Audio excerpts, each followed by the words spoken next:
for the introduction, and thank you for the invitation to come and talk this afternoon about HIV in children. It's obviously a huge topic to talk about the management in neonates, children, and adolescents, and so we're not going to be able to cover everything.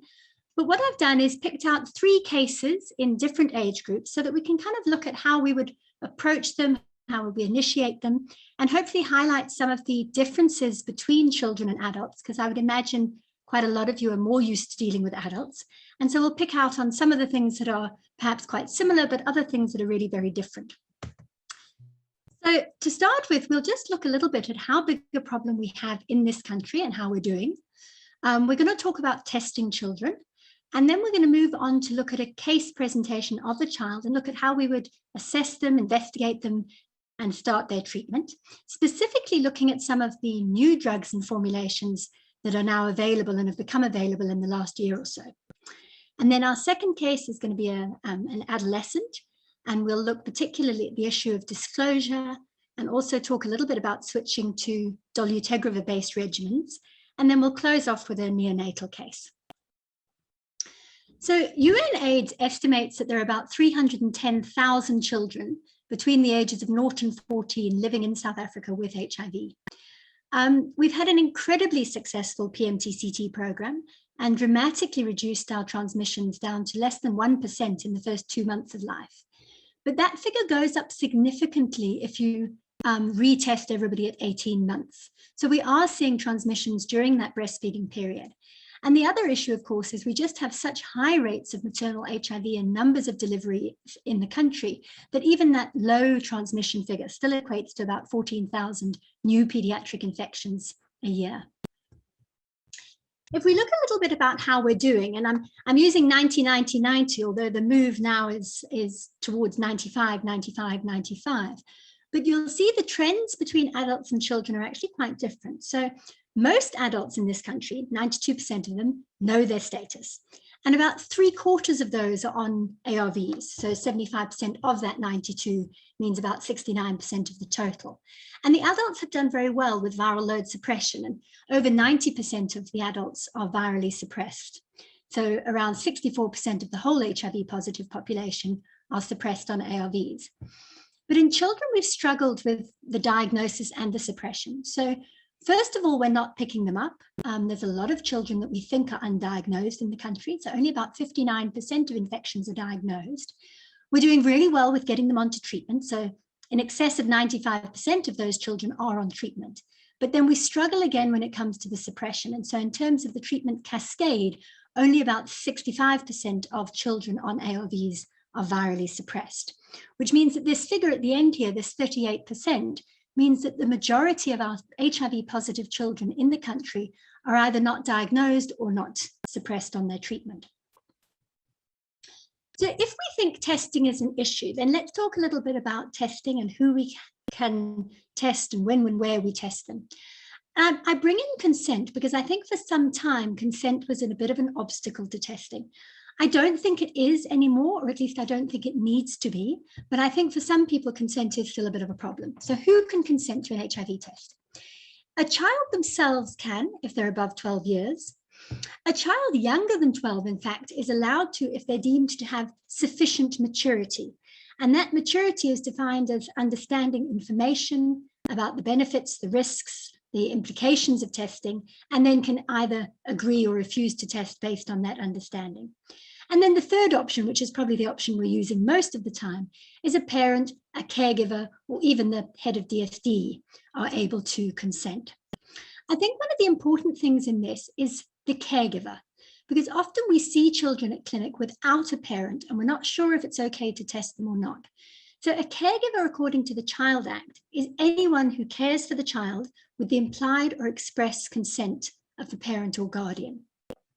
And I think when you're looking at a child in your clinic and deciding about testing them, for me, 2 of the sort of practical things are, is it in this child's best interest to know their HIV status? And who is going to come along beside this child to help them with treatment? So if a granny or an auntie or someone has come with the child and they're the person who normally look after the child, I would absolutely test them. I often try and phone the parent if I can, because it does have quite significant implications for mom if she's around and you then test her child and they're positive. But I wouldn't refuse a child testing because we can't get hold of mom if another caregiver and somebody who's regularly involved in the care of the child comes to clinic with the child.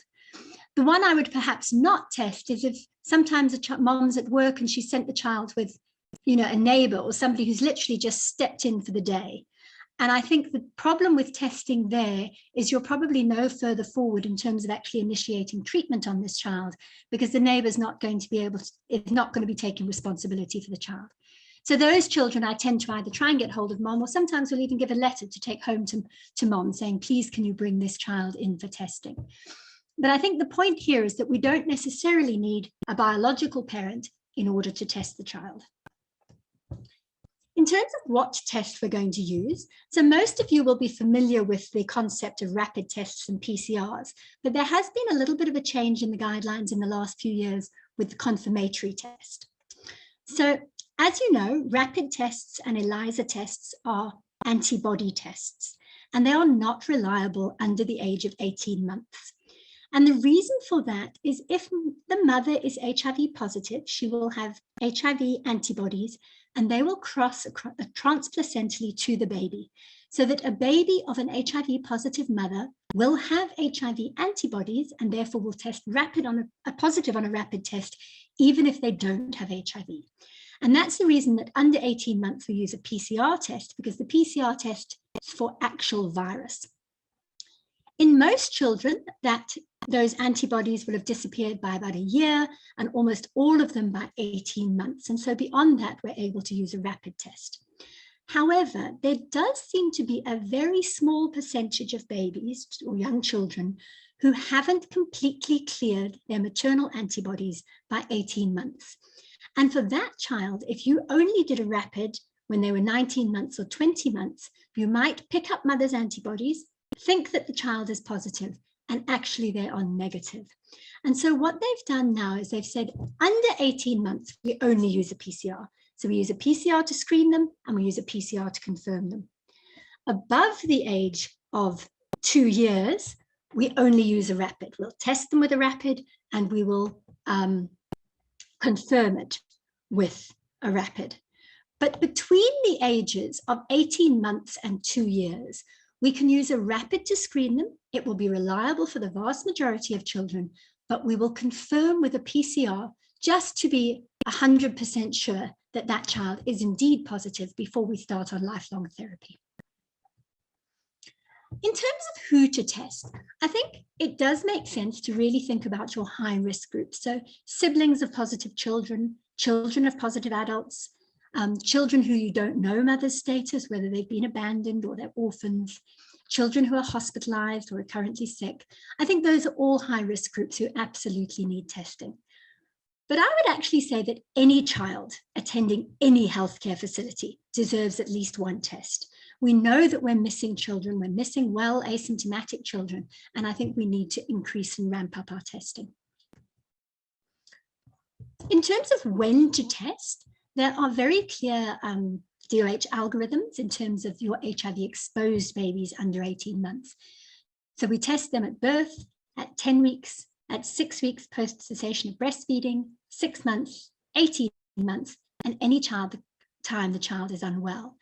And I particularly want to comment on this 6 weeks post breastfeeding issue, because I think it's one of the ones that probably gets missed more often than not. We're very good about the others because they tie in with the EPI visits, and we've all got it in our mind that when they do 10 weeks or 6 months, they come for their immunizations and we test them. But that 6 week post breastfeeding one is trickier because different moms stop breastfeeding at different ages. You might not see them exactly after they finish breastfeeding.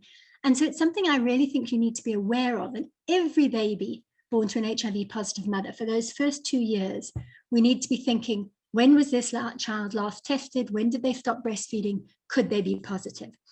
Particularly given what we've seen, that we've managed to drop transmission way down in those at delivery, but we're still seeing transmission subsequently in the next 18 months. Along a similar line, I think it's really important that we check the mums who are negative every 3 months. So The babies under 18 months who moms are negative, they don't need to be routinely tested themselves, but the mom should be tested for HIV every 3 months throughout breastfeeding. And again, we miss those because as the immunization visits become less frequent, we sort of forget about testing mom. But this group are extremely high risk. If that mother seroconverts while she's breastfeeding, she will probably have a very high viral load, because most people do when they first get infected. She won't know that she's positive, so she won't be on any prevention or ARVs. And that infant has then got a very high risk of becoming HIV positive and of us missing them because we think mom is negative. And I think that also speaks to that 4.3% at 18 months, that we're losing babies whose moms fall off the ARV program during breastfeeding, and we're losing the ones whose mothers become HIV positive during that 18-month period. So very important that we keep checking mom every 3 months. Any child over 18 months who has an undocumented status and attends a health facility, I would test at least once. So any child that you see, just have it going through your mind. Has this child been tested? Do I know that they're definitely negative? Because it really is an easy, relatively inexpensive test. It's only a finger prick. And the consequences, if we miss it, are disastrous. Okay, so let's move on to our first case, SN. He is a 4-year-old little boy, and he was brought into the clinic by his dad, who had recently taken over care of the child. He and mom had split up when the child was a baby, but he had stayed quite involved with the child's care, and he saw him at weekends. And more recently, he had become concerned that the little boy kept getting flu, and he didn't seem to be as well as he was before, and he was gaining weight. Dad was unaware of any past medical history. As far as he knew, the child had never been tested, never been ARVs, never been admitted. As far as he knew, mom was negative. The child attended creche and there were no developmental concerns. His immunizations were all up to date. He had no known TB contacts. But on that first visit, when he came to see us, his rapid test was positive. He's above 18 months, so we would use a rapid to screen him. Dad tested negative on the same day, and his partner, who wasn't the mother of the child, tested positive. When we had a look at him, his weight was 14.1 kilos, which is just below the -1 Z score, and his height was 95, just below -2. We often see stunting in children. It's always worth checking their height and plotting them, because you don't pick it up if you don't plot them. And stunting is a common feature of HIV infection. His weight for height was fine and his MUAC was fine. He had 1 centimeter axillary lymph nodes bilaterally. Again, I think these are always worth looking for. So little cervical nodes you seem to find on everybody, whether they're positive or negative. But these quite chunky, big axillary lymph nodes are very common in the HIV positive children. He was a little bit pale, had terrible dental caries. And again, we see the severe ones more commonly in the positive kids. Mild tinea capitis and a little bit of a runny nose. So at this point, I always think it's worth doing just a little bit of detective work. So 97% of mothers in this country deliver their babies at a healthcare facility of some sort. Home deliveries are not that common here. And that means that you would have been exposed to a healthcare worker, and it means there's a very good chance you would have had an HIV test. So although we do miss them, I think it's quite unusual for a mom to have never been tested or to have no idea of her status. But it doesn't always come up when you have that initial consultation. So the first thing I always do is look at the Road to Health book. There's that page that has got the HIV details on, but it has often been removed, as it was in this case. But on that very first page, the one that you open up, and it's got a whole long list of all the baby's ages and whether you gave vitamin A and whether you immunized. The second or third column along there talks about HIV. And often you will find that the doctor or nurse who saw them right at the beginning writes EXP for exposed on that first line. And that gives you a clue that this child, somebody did know about this child's status. And so once we'd done that, I had a look on track care. And sure enough, there was a positive PCR, a viral load of 733,000 and a CD4 back from 2018, and another CD4 that had dropped considerably from 17% to 6% back in 2020. And he had also had some TB investigations done on both those occasions. There weren't any other viral loads, so there was just that baseline. And on this particular occasion, I think it was because mom hadn't disclosed to dad and dad was bringing the child in. But I find quite often you don't get the whole story at that first visit, particularly if they know their status and they've defaulted treatment and they don't want to tell you they've defaulted treatment. And it's worth just having a look at those things, because it may change your management. It may change if you know they've been on ARVs. If they've defaulted, you may realize that this is a family who are going to need a little bit of extra care and a little bit of extra attention to try and keep them in care this time around. Okay, so he was assessed as sort of a newly diagnosed HIV positive 4-year-old, but actually he had been diagnosed 3 years ago. We didn't know any PMT history. My guess is that he had probably been initiated at some stage, but probably not for very long, because we don't have any subsequent viral loads. So I don't think he'd ever been in care for any length of time. He had a bit of an upper respiratory tract infection. He was stunted, but had a normal weight for height. And that stunting made him a stage 3. And Dad and the new partner seemed very committed to giving ARVs and taking care of the child going forward. Okay, so in the National Consolidated Guidelines, they've got a very nice summary of what are the things you should be looking for at that initial assessment to make sure that you don't miss anything major. And the first thing they suggest is to recognize neurological, abdominal, or respiratory danger signs. And those are very clearly laid out in the IMCI guidelines. And what you're wanting to do here, obviously, is identify if there's a serious OI and something that needs urgent referral. So perhaps a meningitis or severe gastroenteritis or a pneumonia. The second thing you want to do is a nutritional assessment. And that's important for staging. So wasting and stunting fall into the staging categories, but also so that you can offer additional nutritional support and to identify any recent weight loss that might be a sign of something like TB. So do their weights, do their heights, do their MUACs, and plot them in the Road to Health book. The best way to get an assessment of your nutrition is to plot those weights and heights so you can see exactly where they fall, but also what the trend is like. Do a symptom screen for TB. So we're looking for cough, fever, weight loss, fatigue. And in that way, we can identify children who might need further investigations. In the adults, they screen for non-communicable diseases. It's less of an issue in the children because we tend not to see hypertension and diabetes, but epilepsy is one to consider. And in fact, just asking if the child is on any other medications at all is a useful thing to do before you initiate ARVs because of potential drug interactions. And then lastly, a neurodevelopmental screen. You want to identify the children who've got neurodevelopmental problems or delays so that you can follow those up and refer them if necessary. And just to say here, you don't need to be a neurodevelopmental pediatrician to do a neurodevelopmental screen. There is a very nice page in the Child's Road to Health book that gives you all the major milestones up until about 5 years. And it's very easy to go through those and see if your child is basically on track or basically not. What about baseline investigations? So I know that these sometimes scare people because it can be difficult to take blood on children if you're not used to it. But the good thing is you actually don't need an awful lot of blood for most of these children. We've said that we would do a confirmatory test. This child's above the age of 2, so he will get a rapid test, and that is just a finger prick. The hemoglobin we're going to do to identify and manage anemia, and again, that's just a finger prick. And then we'd like to do a CD4 to identify the eligibility for Bactrim. So the only one of those you actually have to take whole blood for is a CD4.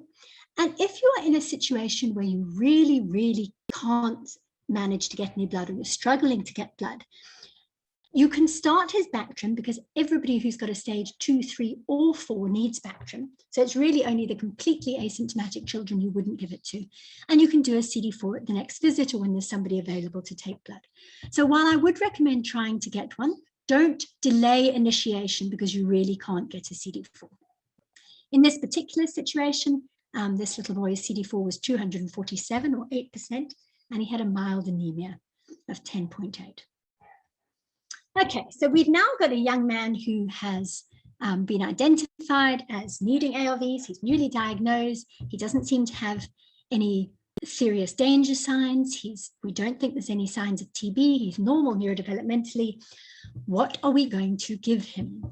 So I've put a couple of options up here. We could do an abacavir 3TC efavirenz regimen, abacavir 3TC dolutegravir, tenofovir 3TC dolutegravir, abacavir 3TC lopinavir ritonavir, or AZT 3TC nevirapine.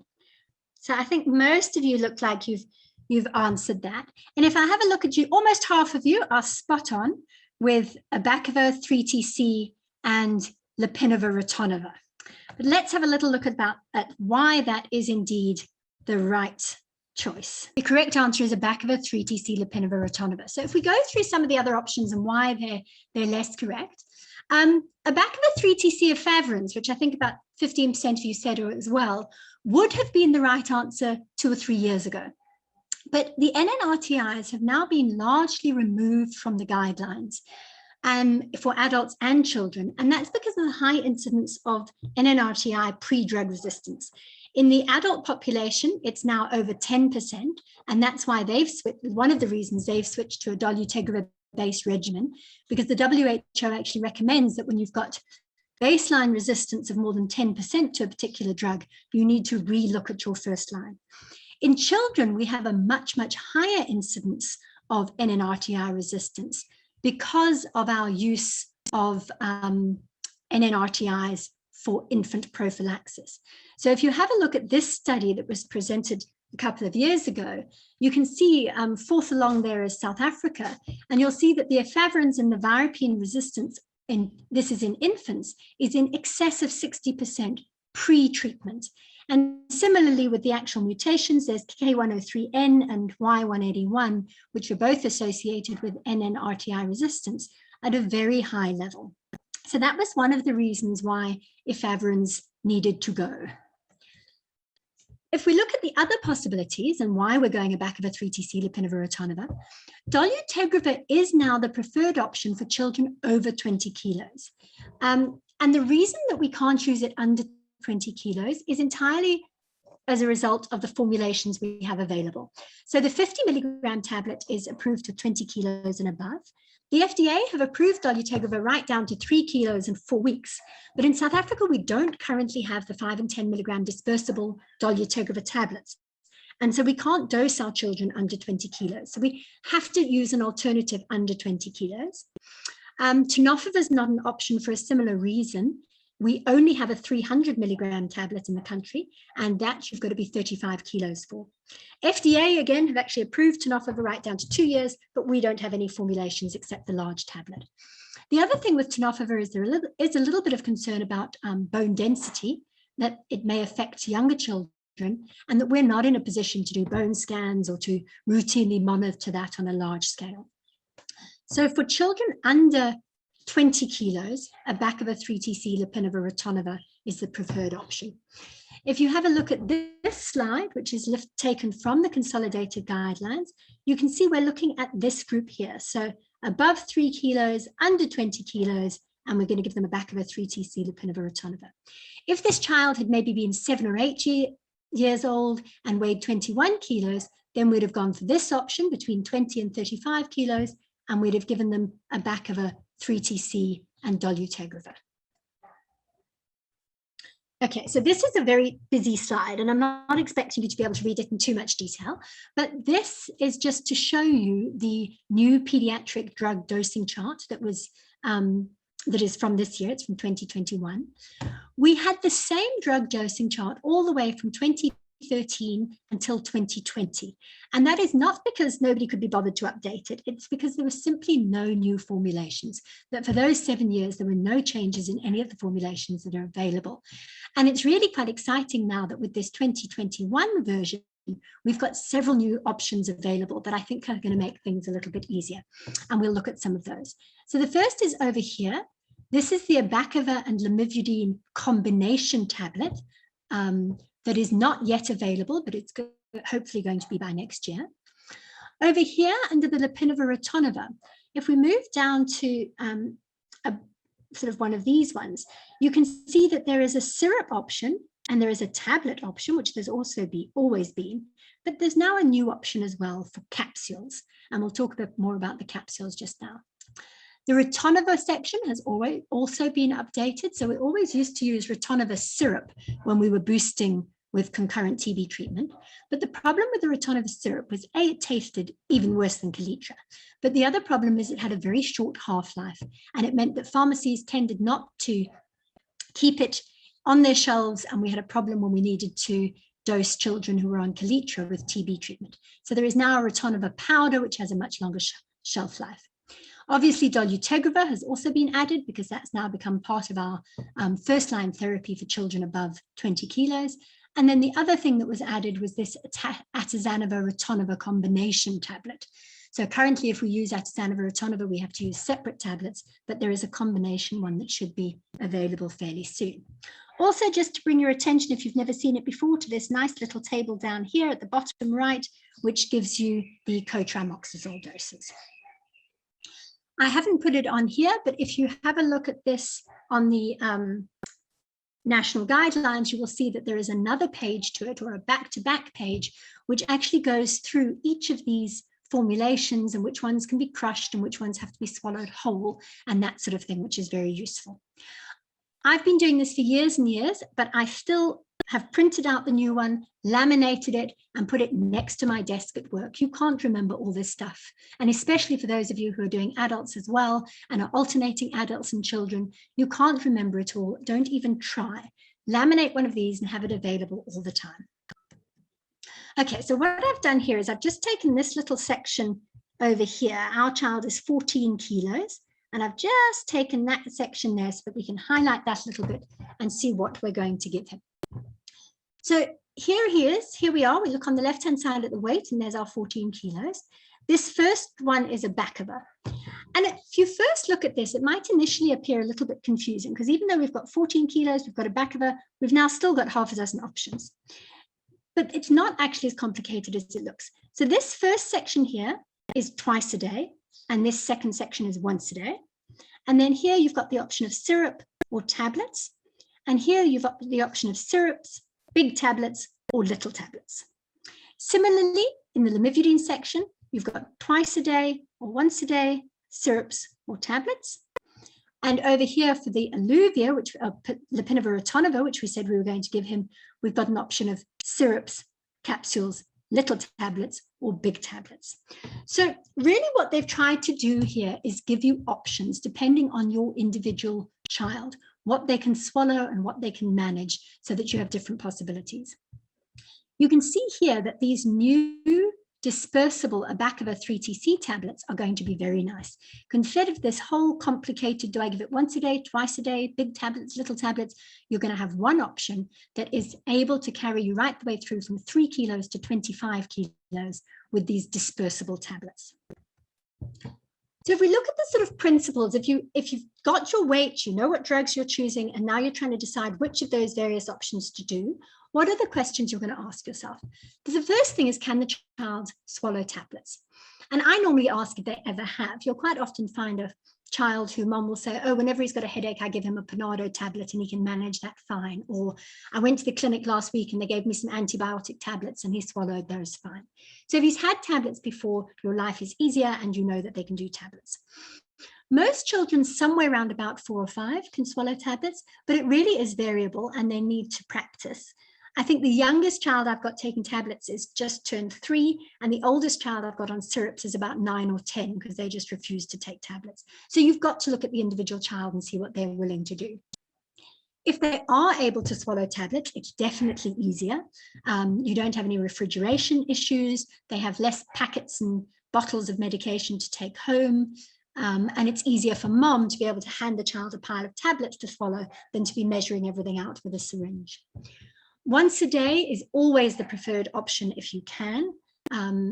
It's been very clearly shown in adherence studies that once a day medication is easier to take. So in deciding once a day, twice a day, if you can give it once a day, give it once a day. And if you're deciding syrup or tablets, if they can take tablets, give them tablets. The other thing is it's quite important to know which ones can be crushed or broken or dissolved and which ones have to be swallowed whole, because some of them can and some of them can't. And if you can start with those ones that have been crushed or that you can crush, then it means that the mum can take home these crushable ones. She can crush them or dissolve them for now, but they've got little tablets at home to start working on so that they can practice that swallowing. just so that you're familiar with sort of what they look like. I'm sure most of you are, but just these are the 60 milligram Abacava tablets. So they're very small, which is nice. They are also crushable and dissolvable. And so even a young child is able to take the Abacava 60 milligram tablets. This is the bigger Abacava 300 milligram tablet. So if they can manage a bigger tablet, then they can take 1 instead of 5, but that one is better swallowed. This is the Lamivudine tablet, also nice and small, and you can crush it or dissolve it. And then these are the biggies. These are the Lopinavir-Ritonavir tablets. There's the pediatric one and the adult one. The pediatric one is 100 milligrams and the adult one is 200 milligrams. So whatever dose you're giving, you're going to have to give twice as many of the pediatric tablets. But you guys know from the adults that that Alluvia tablet is a big, big tablet, and a lot of the younger children won't manage to swallow it. The other thing about these is they have to be swallowed whole. You can't crush them, you can't break them, you can't chew them, you can't do anything with them, you've got to swallow them whole. And so that's quite a limiting factor for those, and it means that most children are probably 5 or so before they're able to manage these, and they have to have the Calitra syrup until then. So I mentioned the dispersible Abacava 3TC tablets, and you saw on that dosing chart how very nice it is that right the way through the weight bands from 3 kilos to 25 kilos, when it becomes available, you're going to be able to just give a certain number of those. They are once daily, which is great and helps adherence. There's a lower pill burden, and they can be crushed, dissolved, chewed, anything you like. So that's much easier than measuring out those 10 mils of Abacava and 10 mils of 3TC. And hopefully that's going to be available by next year. Also a word about the Lopinavir-Ritonavir pellets. I don't know how many of you have seen these. This is a picture of them here. But they are already available in Department of Health. And the way they work is those little capsules are full of pellets. They are much more palatable than the Calitra syrup, provided you swallow them immediately. So the way it works is mom opens up that capsule and she sprinkles it onto a teaspoon of soft food, and then the child eats the food. But it's very important that they do one at a time, because if they open up all of those capsules into the bowl of porridge and then they mix it all up, within a couple of minutes, they start to dissolve. And as soon as they start to dissolve, they taste just like Calitra syrup again, and you've lost your palatable advantage. So mom's got to take each one, open it onto a spoon of soft food and let the child swallow it immediately, then open the other one. Some children don't like the feel. You can feel a sort of, I don't know about gritty consistency, but I mean, you can feel the little lumps in the porridge. And I've had one or two children who don't like that.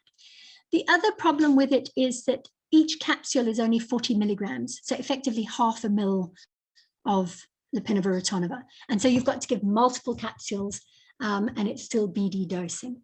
But having said that, it is very useful to at least have some alternative to Calitra syrup, because as you probably know, the Calitra syrup tastes foul. It is really, really bitter. And a lot of children simply don't tolerate it. They cry, they vomit, they spit it out, and they don't manage it. So it's very useful to have an alternative that we can try. And certainly I've had some children it's made a dramatic difference to. My understanding is that it is available in clinics, but at this stage, they've still made the Lopinavir-Ritonavir syrup your first line. And if they can't tolerate it, then it's on a doctor prescription to change over. So in our little lad who's 4 years old and 14 kilos, I think probably what I would go for with him is I would try him with the 60 milligram tablets. He's 4 years old, so he's going to be swallowing tablets soon, but Dad said he had never swallowed tablets before. If we give him these, Abacava 60 milligrams and the Lamivudine 150, they can be crushed, they can be chewed, they can be dissolved, and so that gives them time to get used to the tablets. The Lopinavir-Ritonavir, we're stuck with the 2.5 mils twice daily, but the option of 5 capsules twice a day if he doesn't cope. So as I say, you see here, it's 5 whole capsules. So you've got to take each one of those capsules, open it up 5 times in the morning and 5 times in the evening.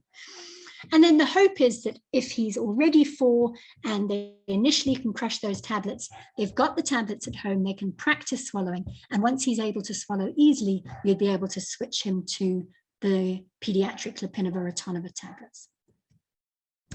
So what about Bactrim? Are we going to start on Bactrim? So these are the guidelines from the National Consolidated Guidelines about starting and stopping Bactrim. Infants under a year are at high risk of PJP, and so all HIV positive children under a year must get back to be on cotrimoxazole right the way through their first year of life, irrespective of their CD4 clinical stage. Between 1 and 5, you give it if you start it if their CD4 is under 25%, or if they're stage 2, 3, or 4, which will be the majority of children. Some will be completely asymptomatic, but most children will have some stage 2 defining characteristics. Then you can stop it once the CD4 is above 25%. If we go down to this bottom one here, then children above 5, you can treat more like the adults. And if their CD4 is less than 200, or if they're stage 2, 3, or 4, then you'll start Bactrim, and you can stop it when their CD4 is above 200. This little category here is children who have already had PJP. So children who have got PJP infection are at higher risk of recurrences. And so with them, what we do is as soon as they finish their PJP, they start cotrimoxazole prophylaxis, and they remain on that until they are 5 years of age. Regardless of their CD4, they must stay on it until they're 5, at which point in time their PJP risk diminishes. After they're 5, you can stop it if their CD4 criteria are in keeping. What about INH? So those of you who are used to seeing adults will know that all of your adults go onto INH prophylaxis, and it's a standard really when they're diagnosed. They get their TLD, their Bactrim if they're symptomatic, and their INH. In children, we don't do that. There is no evidence to support the routine use of IPT in children who have not got a history of contact with TB. So children who don't have a specific household contact, we do not give INH to. But all HIV positive children, right the way until the age of 15 years, who are close contacts of infectious pulmonary TB cases, get 6 months of IPT. So you probably remember that if you're HIV negative and under 5 and you have a household contact, you get IPT. With HIV positive children, we're worried that that risk of TB extends right the way until the age of 15. It's not just in small children. And so all HIV positive children under the age of 15 get 6 months of IPT if they come into contact with TB. The other thing with that is you repeat it if there's a re-exposure. So if Granny had TB and lives with me and I got 6 months of prophylaxis 2 years ago, but now my aunt has come to stay and she's just been diagnosed with TB, I need to get another 6 months of IPT. In terms of follow-up of this little boy or children like him, the guidelines suggest that children under 6 months should be seen at least monthly. Children up to 2 years should be seen every 1 to 2 months, and children 2 to 5 years can be seen every 3 months. Once they're above 5 years, you can space out their visits a little bit more. In fact, the National Adherence Strategy has recently included children in it so that children can be put onto CCMDD or one of the other NAS strategies. But just a provisor on that they need to be at a stage where you're not changing their doses regularly. So they really need to be on adult doses, at least 25 kilos, if not 35 kilos, before you can put them on the CCMDD program and only see them every 6 months. All right. A couple of things that I think are particularly important at those follow-up visits. The one is to ask about adherence at every visit. And when I say ask about adherence, you know, in the adults, all they've got to do is take 1 tablet a day. So you can simply ask them if they're taking their tablets. In the children, you really need to pay particular attention to how the child is taking that medication. You want to know about can they swallow the tablets, or is mom still crushing them? Do they spit out the syrup? Do they vomit when she gives Kaletra? Get the caregiver to actually describe what she or he is doing so that we know what they're getting. And then the other very important thing is to check the weight and the doses at every visit. Don't ever just rewrite the script on the previous one. Every single time you see them, you need to check the weight, look at the dosing chart, and make sure they're on an appropriate dose. If we have a little look at our lad, he's quite interesting in terms of follow-up and really illustrates why you've got a probe. So he was seen at a week of age because Dad came back and said, no, this Kaletra was a disaster. He was spitting out every dose. He was making him vomit. He was crying. He was fighting. And so we agreed to try the pellets. And he came back the following week saying the pellets were great. But when we tried to got him to describe exactly what he was doing, he was opening 1 capsule and giving 5 of those little white pellets instead of giving 5 capsules full of pellets twice a day. So massively underdosing. And if that had carried on and we hadn't picked that up, he would have been on subtherapeutic doses of his PI and potential for PI resistance, which is really the last thing you want in a 4-year-old who you want to keep on treatment for the next 60 years. So you don't, if you simply say, are you taking the tablets? You're not going to get that information. You need to get them to describe what they do. So we corrected that and saw him again 2 weeks later. And when we saw him 2 weeks later, Dad said, no, it was now even, he was taking the pellets, but he was vomiting all the time. He was vomiting morning and night, sometimes once or twice during the day, and he had lost 1 kilo in the intervening 2 weeks. And then when we got him to describe what he was doing, what happened is the original lopinavir-ritonavir syrup he was given, when we had changed it to lopinavir-ritonavir pellets, there had been a misunderstanding that we had moved from one to the other, and he was now giving both, with the result that we were vomiting the Kaletra because he didn't like the taste, but we were also giving a double dose of lopinavir-ritonavir, which is almost certainly what was causing his vomiting. So again, we were able to correct that. The vomiting stopped. He was now on his correct doses of Abacavir, Lamivudine, lopinavir-ritonavir pellets, and his 6-month viral load was less than 100. Okay, I'm really only putting this up to illustrate that it is one of the things that is the same in adolescents and children and infants. So you can see here that the title, and it's taken from the consolidated guidelines, is Management of Viral Load Monitoring in Infants, Children, Adolescents, and Adults. So we're not going to go through a whole high viral load protocol or virological failure protocol because we don't have the time for that. But to say that the monitoring is exactly the same as it is in the adults. So you're going to do viral load monitoring at 6 months, 12 months, and annually thereafter, provided that they are suppressed. And I think one of the things that I would really highlight here is that your aim is the same as it is in the adults. We are aiming for viral load suppression. It may be more difficult to achieve because of the syrups and because of the other factors, but we are still aiming for viral load suppression. And so if that viral load is between 50 and 1,000, just as you do in the adults, you're going to look for adherence problems, you're going to check your doses, look for intercurrent infections, look for drug interactions, and repeat that viral load after 3 months. So the principles are the same as in the adults. Okay, so that's our first case. Let's move on to our adolescent case. MG is a young man who is now 14 years old, and his mom and his 10-year-old sister had been on treatment for 7 years. Mom got shingles and she was diagnosed HIV positive, and at that stage his little sister was 3, so she got tested and diagnosed as well, and the two of them started on treatment.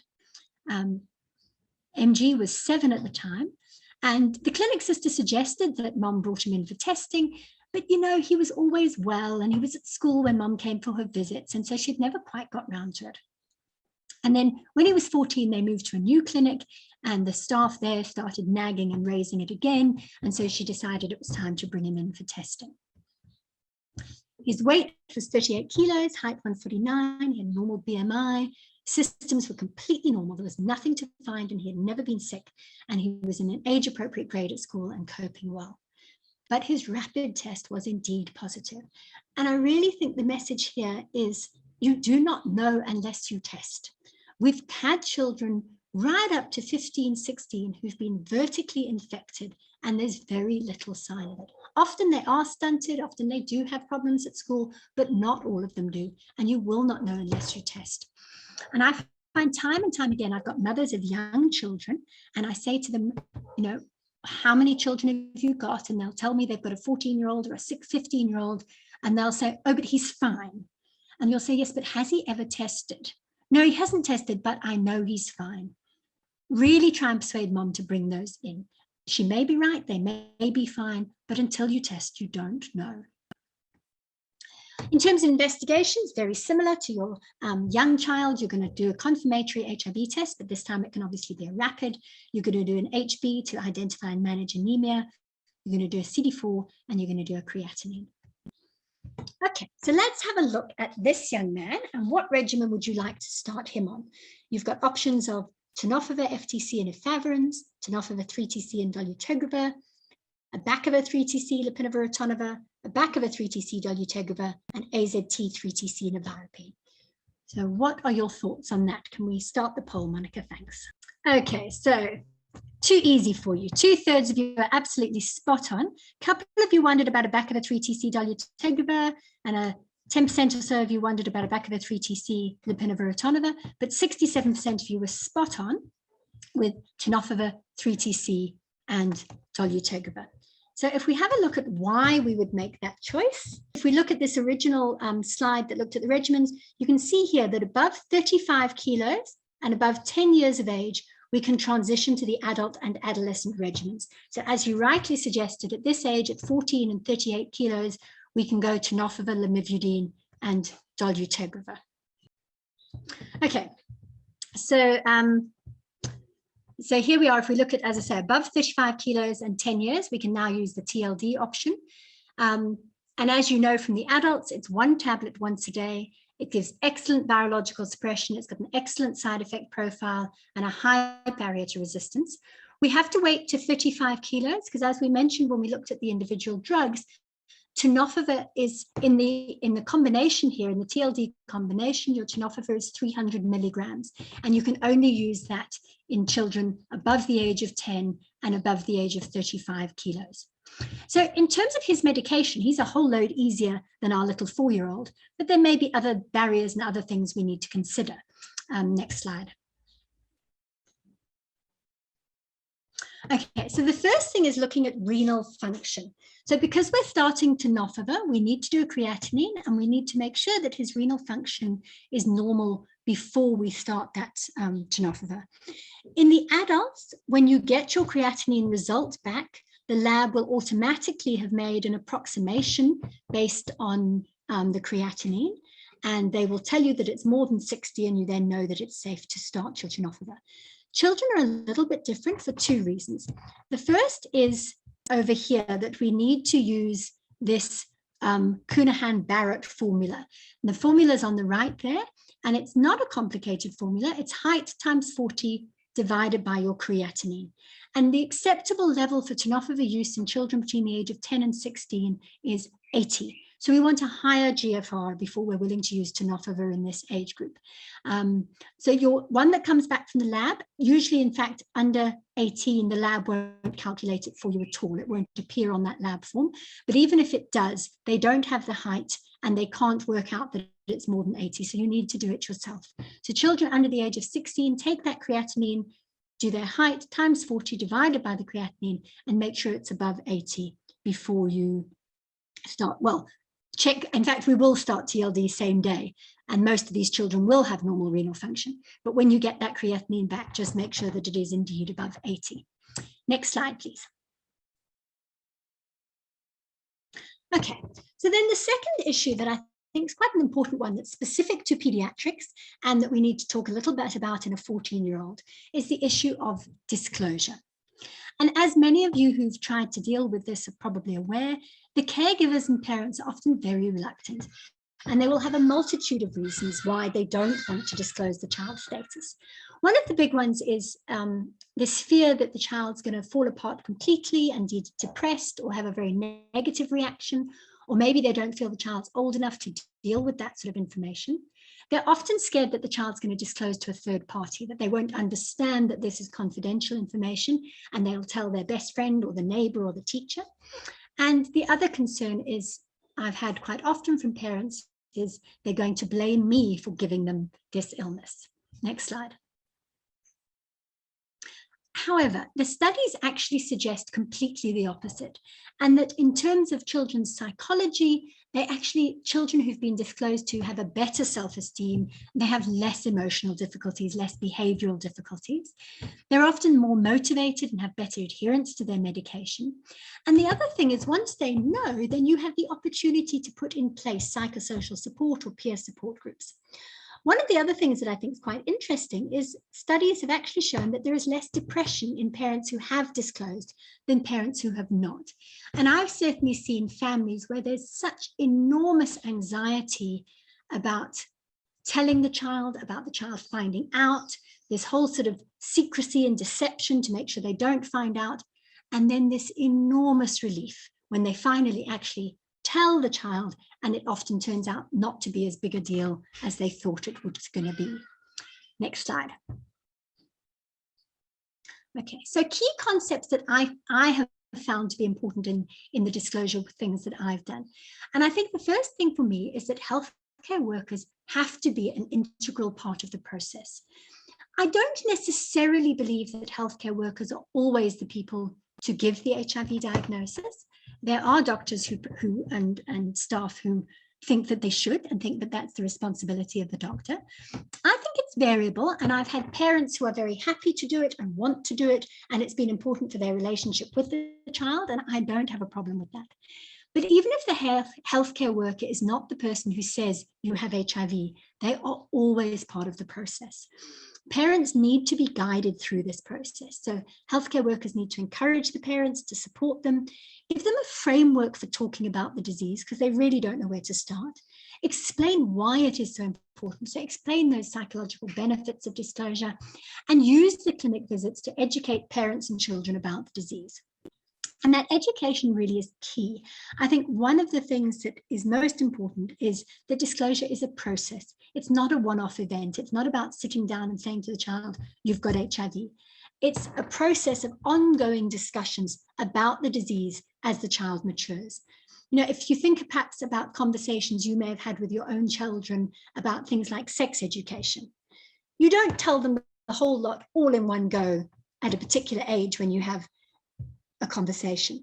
Right from little, there are things that you say that sort of guide them towards the final understanding of everything. And this is the same. It's a process where you give them bits of information at a time and lead them towards a full understanding. And I think the other thing I've come to realize over the years is that lying really isn't helpful. It's difficult once you've lied to regain trust and to kind of undo the lie. And you're much better to use simple truth that can be built on than to lie. I've had parents who've told their children they've got TB or they've got diabetes, but sooner or later you're going to have to tell them that that isn't true, and that makes your life much more difficult. Next slide, please. So this is a framework that is in the national guidelines, and I have found very helpful. It really just guides you through an understanding of how you explain the disease process to children at different ages. So at this very young age, under the age of 4, you're really not looking at disclosing anything about the disease. What you're looking to do is to support the parent in giving the medication, to congratulate the child on taking medication so that they know they're doing really well when they drink it properly, to try and make clinic as safe a space or as welcoming a space as you can so that they are not in a position where they dread coming to clinic or they dread taking their medication. But really you're working with the mom and dad primarily at this early stage. Once you move on to sort of preschool stage, they actually are, their thinking is still very concrete and it's based in the present, but they can understand all sorts of concepts. And even at preschool, they will be learning about washing their hands so that they don't get germs. In an era of COVID, the 3-year-olds come into my room and they ask for sanitizer straight away. So, you know, they learn those things even when they're little. So by the time they're 5 or 6, they can understand that their medicines keep them healthy and strong. They start to understand the concepts of germs as things that make you sick. They can start to understand the concept of white cells in their blood that kill the germs and keep them healthy and well. And you're really aiming at this stage for them to have an understanding that their medicines have to be taken every day to keep themselves healthy and well. As they get a little bit older into sort of school-going age, they're able to kind of hold on to more complex ideas and understand a little bit more about future things rather than just what's happening in the present. And here you continue to build on it, that this germ is a virus and that those germs damage their white cells. They can understand that if they don't take their medicine properly, that germ can get stronger and the medicines can stop working. So even at this age, the sort of basic concepts of resistance can be in their head as an understanding that their germ's going to get stronger if they don't take it every day. At this stage, it may be helpful to have those conversations about explaining that the information is not something they're going to give to everybody, but it's something you discuss at clinic and discuss at home. And I've been surprised how well children actually do deal with that. But by the age of about 9 or 10, they don't tell everybody everything. And if you say that this is something we talk about at clinic and at home, but we don't talk about to everybody, they actually really do get that. The other thing it's probably worth knowing here is round about grade 5, so which is when kids are 10 or 11, they learn about HIV at school. So they're really learning quite a lot of information about viruses, about medicines, about HIV at school. And many of them will put 2 and 2 together if you don't start doing the explaining yourself. And then sometime after that, sort of maybe 11, 12 years of age, you can look at full disclosure where they actually understand that that germ is HIV and how it's transmitted and those sorts of things. And I think there's 2 things that I found really, really helpful about this sort of framework. The first one is it doesn't scare parents. So parents are completely freaked out by the idea of telling their children they have HIV, or at least a lot of them are. But they can cope with this. They aren't scared and they can manage the idea of talking about germs, talking about white cells, talking about healthy living, those kinds of things. And so it's much easier to get the parent to then engage with the child from a relatively young age. The second thing that I think is helpful is by the time you tell the child that they've got HIV, they've actually already been living with this disease for years and have some understanding of it. So while they may only be able to while they may only know that it's HIV right at the end, it's not really a sudden shock, because actually as soon as they stop to think about it, nothing's changed. They've had this virus, they're healthy, they're living well, and now you've just given it a name. And so I think that this is quite a helpful framework. Okay, these are the disclosure guidelines available from Department of Health. It's an extensive document, about 80 pages long, which goes through really step by step some of the things, important things to consider, and I think is a very helpful document. Next slide, please. And just to have a little think about that full disclosure. So by full disclosure, we're looking at actually naming that virus as HIV. And I think it's helpful to just plan for it with the caregiver if possible and say, okay, you know, he's now 12 and he knows all this other information. I think it's time for him to know that he's got HIV. It doesn't have to happen at the clinic, but it can happen at the clinic, or mom may choose to do it at home. Even if it happens at the clinic and it's the healthcare worker who does it, I think it's helpful for the caregiver to be involved and part of that process, because I think it facilitates discussion after they've gone home from the clinic. Plan a follow-up session so that you can answer other questions. You may find that they don't have questions at the time, but they come up with questions later. So it's useful to have a follow-up session. And then the other thing is just to say that the age of full disclosure is not absolutely set in stone. I would say we normally consider it between about 10 and 12, and I start to get a bit concerned if mom's still not wanting to tell him at 13 or 14, but it does depend on the individual child and the family. And I think especially if you've had this whole process, that there's lots of conversation going on even before the HIV diagnosis, then if mom's not quite ready to name it until they're 13 or so, that's probably okay. The other thing that I think is very useful about this framework is it enables you to answer questions. So children may well have questions, and if mom doesn't have this framework and she's scared to say you've got HIV, she lands up closing down any conversation with the child. But with this framework, you can actually answer their questions. So they want to know, how long am I going to have to take the medication? You can say you're always going to have to take it because we've always got to keep that germ under control. If they want to know how they got it, or I find often they want to know why mommy and I have to take medication, but little brother doesn't. Using this framework without naming it, you can explain that. You can explain that mommy got the germ first, passed it, it came into your blood when I was pregnant with you, but by the time little brother was born, I was already on treatment and that stopped it passing to him. So you can answer all these questions and have all these discussions, even if mom's not ready to actually name it as HIV yet. Next slide. Okay, so I'm not going to go into this in too much detail this afternoon, but I think one of the other things we do need to just talk about briefly with particularly the adolescents, but anybody from the age of probably about 7 or 8, is our transition to Dogotegiver-Based regimens. So as you know, most of the children and adults until a year ago were on Adherence-based regimens, and we now want to move them on to Dogotegiver. And we've got a few reasons for doing that. But the main one really is that Dogotegiver is a much more robust first line than efavirenz. It's got a much higher genetic barrier to resistance, and you're much less likely to get virological failure on it. So even if you have children who are doing well on efavirenz, they would longer term be better on Dogotegiver. And I certainly would like to see my 8 and 9-year-olds getting onto Dogotegiver before they hit their adolescence, where they often have a bit of a wobble in adherence, because their Dogotegiver is much more likely to survive their wobbly adherence than their efavirenz is. So if we look at this guideline, it's really very like the adult guideline. We're going to go down this side of it on the efavirenz-based regimen.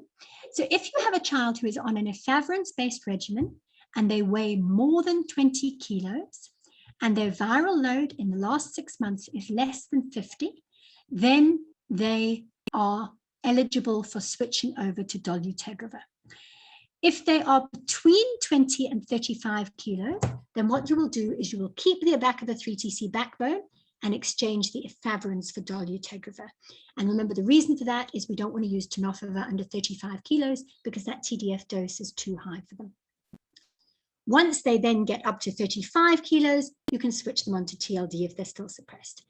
Similarly, right from here, if we've got an Abacavir 3TC efavirenz regimen, their viral load is undetectable, their creatinine is normal, then we can put them straight onto TLD if they're above 35 kilos. And that gets them onto a 1-tablet durable regimen.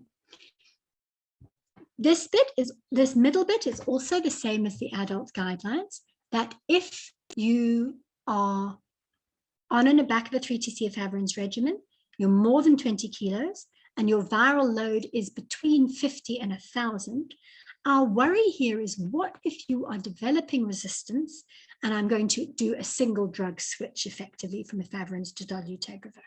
And so that's why we repeat that after 3 months.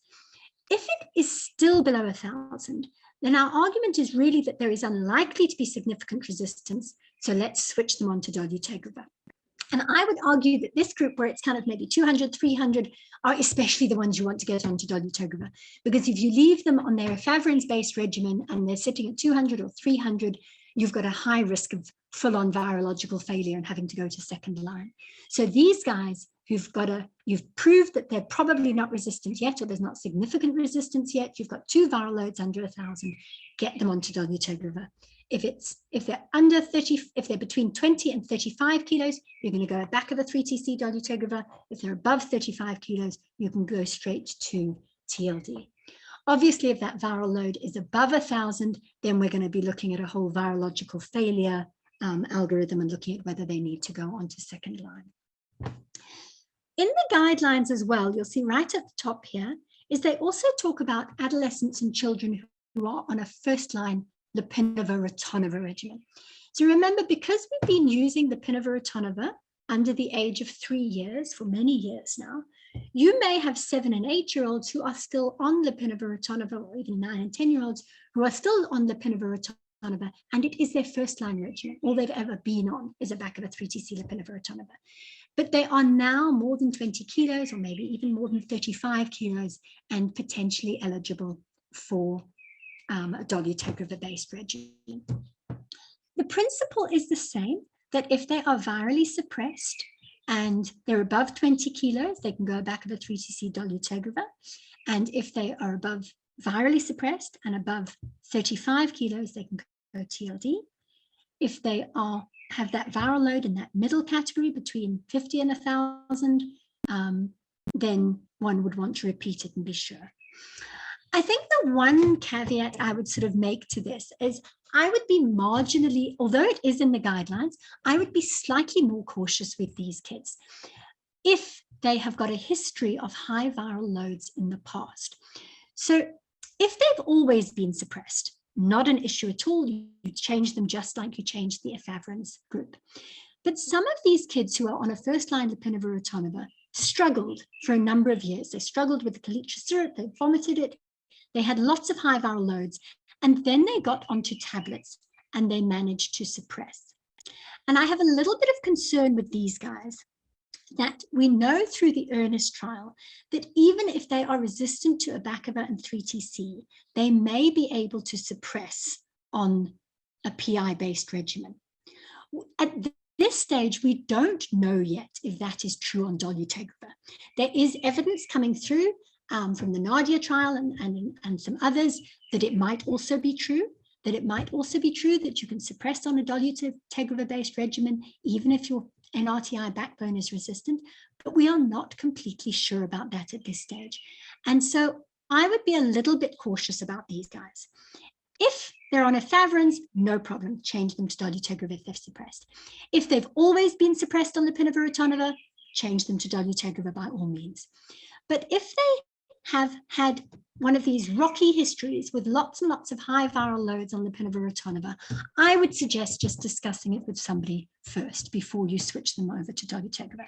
And that's certainly what I do. I just have a good look at the history, and if there've been lots of high viral loads and they're suppressed now, I might be a little bit more hesitant to change over to dolutegravir.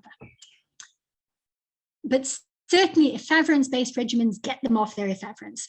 It's not as good a drug. It's not as durable. If they're suppressed on efavirenz, get them onto dolutegravir. Next slide. Okay, so let's finish off now with our last case, which is a neonatal case. Baby KE presented to our clinic at 3 days of age, just for their routine postnatal check. Mom was from Malawi and she'd booked at 16 weeks. And at that 16-week visit, she'd been diagnosed HIV positive and initiated quite appropriately on TLD on the same day. She reported that she had only tested once before, about 4 years prior to this, when she was pregnant with her first child, and at that stage being negative. What was of huge concern in this PMT-CT history is that despite booking and initiating at 16 weeks, Mom had not had a single viral load done during her entire pregnancy. Next slide. So this doesn't directly relate to pediatric management, but I've just put it in because it is so important in terms of our prevention of mother-to-child transmission. So all pregnant women who initiate on a new regimen during their pregnancy should have that first viral load done at 12 weeks on treatment. If they initiate after 28 weeks, then you will do that first viral load at delivery. But the point is, within 3 months of starting on your ARVs, you want a viral load. And if you've booked as early as 16 weeks, then having that viral load actually still gives you time to intervene if that viral load is not suppressed.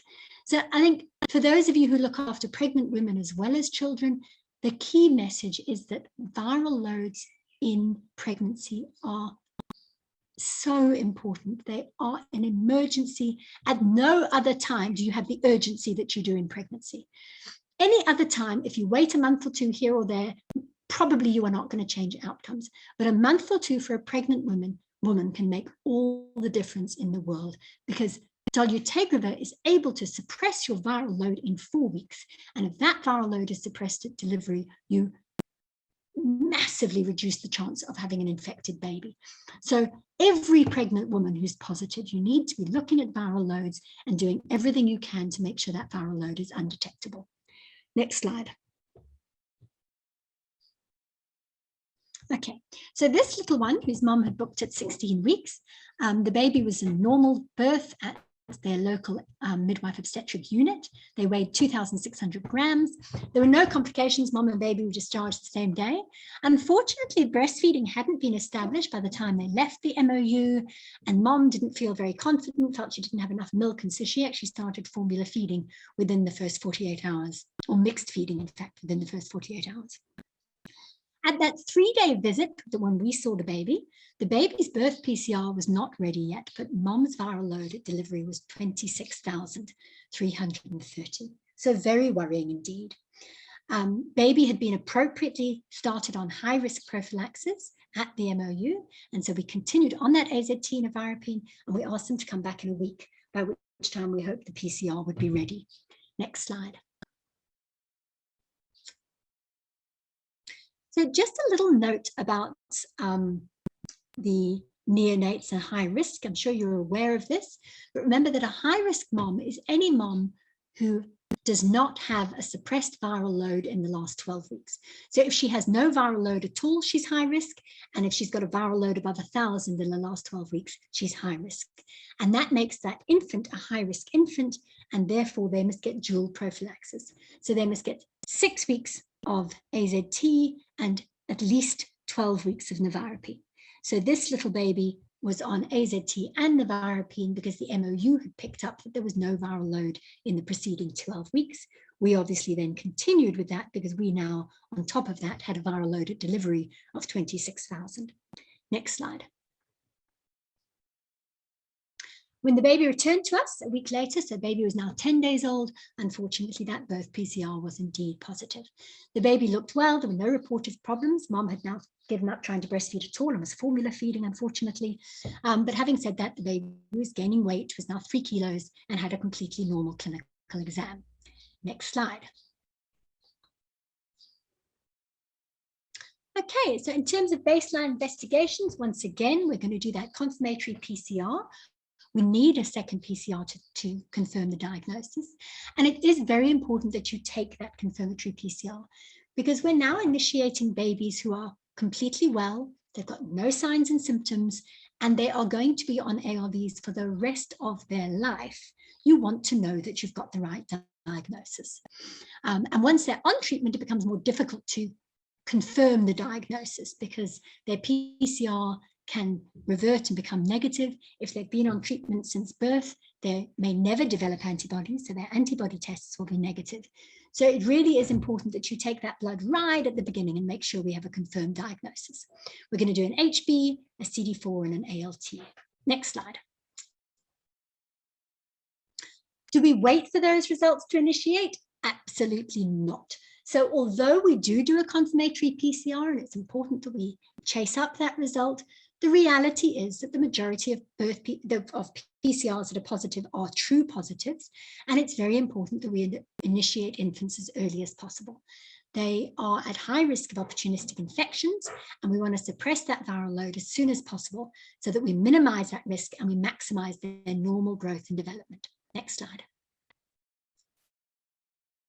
Okay, so your last poll of the day did very well with the one on the 14-year-old, but let's see what you think we should be doing for this little baby. So this little baby is 3 kilos and 10 days old, and you've got options of a back of a 3TC lipinavir-ritonavir, a back of a 3TC nevirapine, a back of a 3TC dolutegravir, AZT 3TC lipinavir-ritonavir, and AZT 3TC nevirapine. Go ahead and tell me what you think. Okay, so quite a mix of answers this time, which doesn't surprise me unduly. About a third of you think we should go back of a 3TC lipinavir-ritonavir. About another third want to go AZT 3TC nevirapine. A little bit less want to go with AZT 3TC lipinavir-ritonavir, and another third, 20% or so, want to go with the back of a 3TC nevirapine. And then just 5% of you are thinking we should go with dolutegravir. Okay, so let's have a look at which of you are right. Those of you who got AZT 3TC nevirapine are spot on. That's what we're going to start on this baby. But if you can move on to the next slide, then we can talk a little bit about why the other options are not going to work quite so well. Okay, so this is the algorithm for the protocol for initiation of ART in HIV-infected neonates above 2.5 kilos at birth. We're not going to talk about PREM babies today. They're a whole nother story and are quite complicated with dosing and things. But this is the algorithm for children above 2.5 kilos, and they're using 2.5 kilos as a sort of proxy for term infants. So you can see we're going to do your HIV PCR test and then actively trace those positive PCRs. I really would encourage you to find out at the clinics you're working at what is in place for tracing birth PCR results. NHLS do a very nice facility-based report that comes out every week where they will tell you every PCR that's positive that your facility did. And if your facility's managers aren't getting that, then they should be able to contact NHLS and do that. And the reason it's so important is, for those of you who've been doing this for a while, you might remember that several years ago, we didn't do a PCR at birth. We only did it at 6 weeks. And one of the reasons we introduced the birth PCR is because we were actually losing babies babies were dying before we diagnosed them. They were dying in that first 10 weeks of life when we hadn't done a PCR test yet, or we hadn't got a PCR result. So the whole reason birth PCRs were introduced was to make sure that we were not going to miss babies who were going to die in that first 10 weeks. That is, needless to say, completely useless if we don't start them on ARVs anyway, or if we don't get those results. So we really need to be actively tracing those positive PCRs and getting babies into care. And we've already talked about the baseline clinical assessment and the repeat PCR, the full blood count, the CD4. The other comment they make here that is worth just noting is that in the guidelines, there is a recommendation to do a baseline genotype if the mother is failing second or third line ART. So if mom is failing second or third line ART, there is a risk that she has extensive resistance and quite possibly resistance to the PIs, because that's probably what she's been put on as her second line. So if she's failing on a PI, or she's already gone on to third line because she's failed her PI, there is a risk of transmitted PI resistance. And you need to know that before you start. So if mom is failing a second or third line regimen, a genotype at baseline before you start this baby on treatment is appropriate. Then you're going to start out on the same day, and you can see here exactly as those of you who got it right in the poll said, the correct ART for children above 2.5 kilos under a month of age is AZT, 3TC, and nevirapine. Don't worry too much about those doses. I will show you a table just now that does it all for you. Okay, so why those drugs when I've just told you that nevirapine or NNRTI resistance in the neonatal population and our infant positives is somewhere in the vicinity of 60%. So I'm telling you to start this child on a regimen that I don't actually think will work. Okay, next slide. And the answer is we have very limited options in neonates. So there is limited data on safety profiles, on dosing, appropriate dosing, and there's considerable immaturity of the drug metabolism processes. And that means that there are very few drugs that we actually know how to dose, and we know that they are safe. AZT, 3TC, and nevirapine are three drugs that we do have data on. We've done a lot of work with them in PMTCT and in treatment. And so they're three drugs that we do have data on safety and dosing protocols. There currently isn't an approved dose of abacavir in neonates, children under a month. In fact, children under possibly under 3 months, but there's more data above a month. There is work being done on that at the moment, but currently we don't have dosing of abacavir. And then particularly the one we need to talk about is lopinavir-ritonavir, because I saw quite a lot of you in the polls who were thinking abacavir, 3TC, lopinavir-ritonavir, which sounds like a very reasonable answer because we know it's going to work, unlike the nevirapine. And over the age of a month, it is indeed our first choice. But the reason we don't use it in neonates is it's got very high volumes of ethanol and propylene glycol, and neonates can't adequately metabolize those. So there is the risk of life-threatening toxicity if you use Kaletra in the first couple of weeks of life. Next slide.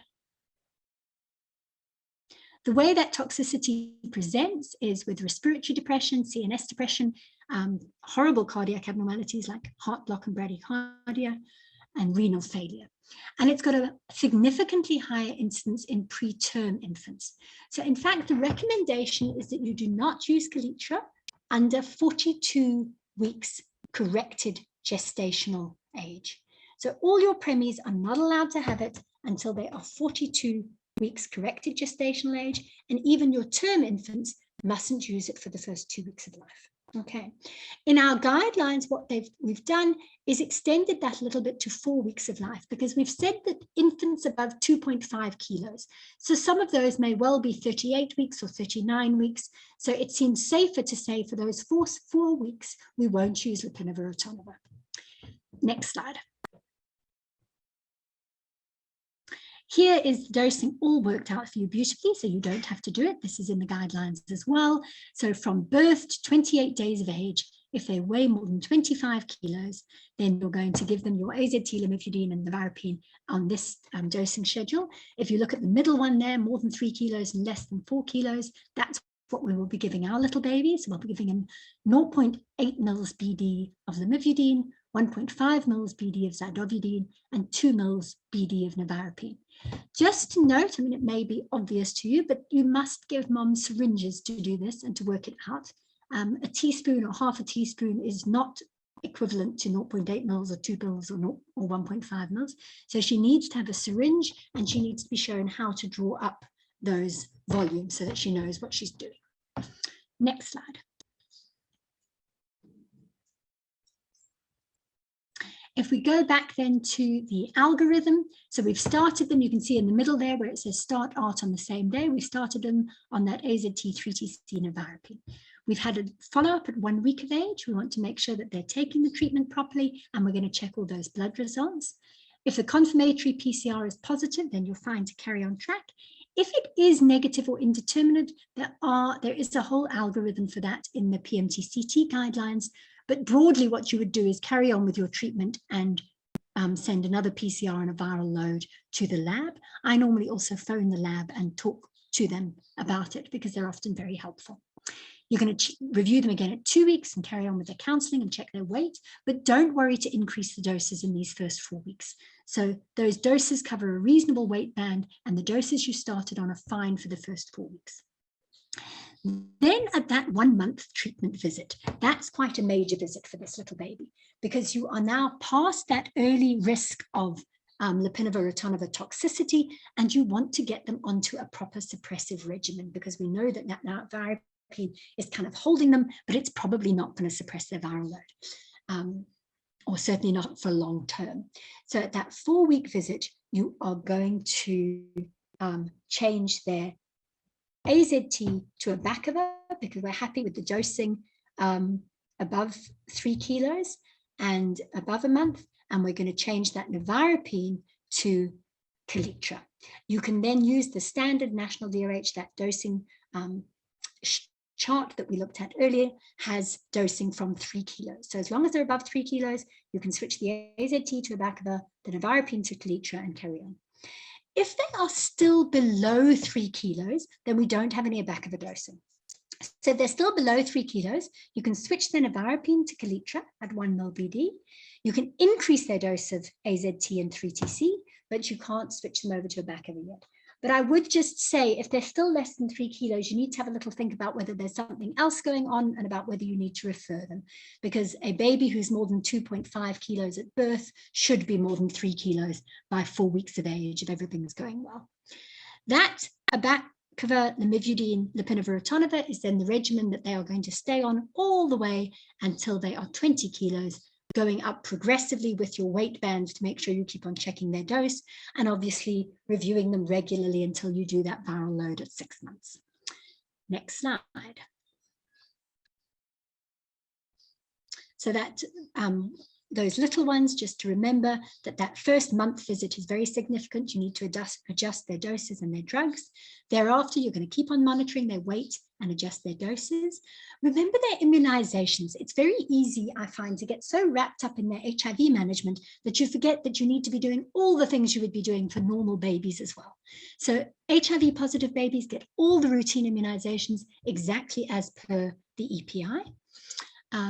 And viral load monitoring as per the standard schedule. Next slide. So that really brings us to the end of our discussion pretty much this afternoon. Couple of things that are just to take home with. The first is use those algorithms and the drug dosing charts. They are really good. They're in the national guidelines. Print them out, laminate them, put them on your wall, and refer to them again and again. As I say, I still do that with the drug dosing charts, and I don't even see adults. I only see pediatrics. It's all I've done for years and years and years. And although some of them are now in my head, I still just check your weights and your doses because it's so easy to mix them up. And if you do, you are effectively messing up their adherence. You're giving them 50% of what they're supposed to have, or 2/3 of what they're supposed to have, in which case it's equivalent to them missing a dose every 2 or 3 days. So just make sure you get those doses right. And because of the drug charts, it's very easy to do. Make sure you weigh and adjust the doses at every visit. There is no place for just rewriting a script. Every single visit, you need to check their weight and adjust their doses. The doses and the formulations are more complicated than adults. There's no way around it. They definitely are. The dear old adults get to just pop one pill, and these poor kids have to have handfuls. But I think if you are aware of that, then you're able to support the family that much better. Simplify it wherever you can. So whenever you can go to once a day dosing or tablets instead of syrups, simplify it where you can. And children can achieve virological suppression. Traditionally, in the past, we haven't been able to achieve the same sort of levels of the adults, and it is difficult, but our aim is the same. We should be able to achieve virological suppression. And in fact, at the clinic I work at, we've managed to get it. We're not 90 yet, we keep on trying, we're not 90 yet, but we are around 88 or 89%. So it really is possible if you focus on it to try and get that viral load down. Disclosure, as I said, is a process, it's not a one-off event, and done as a process, it's not as scary as it sounds. And then lastly, call for help. Pediatricians are nice people and they want to help, and then by and large, they're not going to give you a hard time for calling for help. So please do, especially those of you who only see children now and then. It's not easy to keep it all in your head. I don't have the number on me, but the Right to Care Pediatric helpline is very helpful. There's always someone to answer it. And then the cell number is on their website if you look up Right to Care helpline. So yeah, I think that's me done. Thank you very much for all of you to taking the time to listen and taking the time to come. And I hope that it's been useful and you've been able to learn something that you can take back to your clinics.